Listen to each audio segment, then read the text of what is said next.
first off, sir, what got you into, connecting with Occupy back in 2011 when this was just kicking off, and this was a lot of people, but a lot of people being condemned in the media. What inspired you to help out all these people?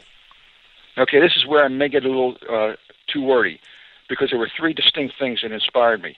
Number one, my wife and I were watching a documentary on our TV called Inside Job.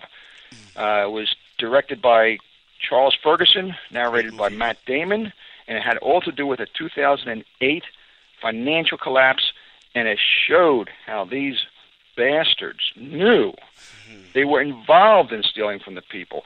Politicians knew, stockbrokers knew that they were just selling these crap stocks that were going to go down, and even it impregnated the universities, Columbia University, Harvard, where they teach economics, that flowed right into this big scandal. And after we watched that, I was so disgusted. I remember standing up, looking at my wife, and saying, "Why doesn't somebody do something?" And so I walked out of the room very frustrated. I walked past the mirror, and when I did that, guess what? I saw somebody. So now the burden is on me to do something. Wow. Very shortly after that, I'll tell you how shortly, 3 days, I was watching, I don't watch news on TV at all or radio. I got my news totally from the internet. And I saw this thing about occupiers in Zuccotti Park, where they were sleeping on hard concrete and marble in terrible weather. And I thought, wait a minute, obviously what's the reason for this?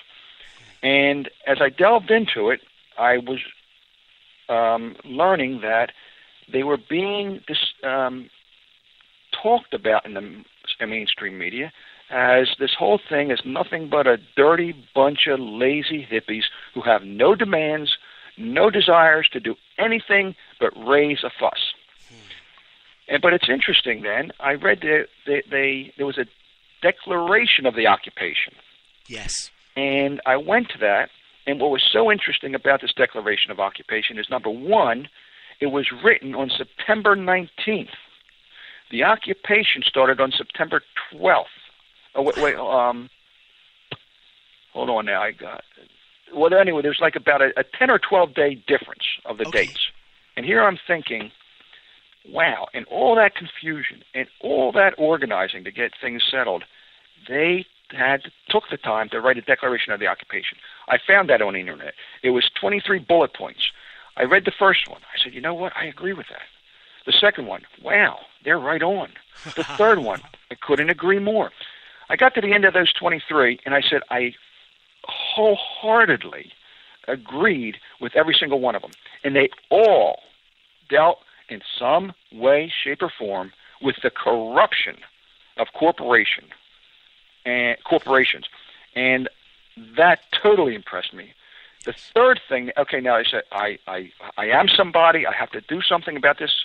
Yes. Second thing was, I totally agree with this movement that is addressing the issue that I'm so upset with on Inside Job. They're addressing that. The third thing was, I have a uniform. Then I knew I could be much more effective than just going down there in civilian clothes. Wow. That sealed the deal. That's crazy. That's awesome. Man, okay, but, so that took a lot of courage, because you obviously know going into it that you're going to be under scrutiny because there's other people that, wear the uniform, and they're going to be like part of the machine and part of the they're brainwashed to do whatever. And not saying all of them, but some will give you scrutiny. How did you get past that, fine sir, in your own head to say, you know what? I don't care what happens, man. I'm just going to go. The amount of corruption, my disgust for it, propelled me to take those chances. I was just I am so disgusted with these rich, sociopathic, white men that Yeah. I just had to take action. It was just I could not live with myself knowing that I could have an effect on this and not do so.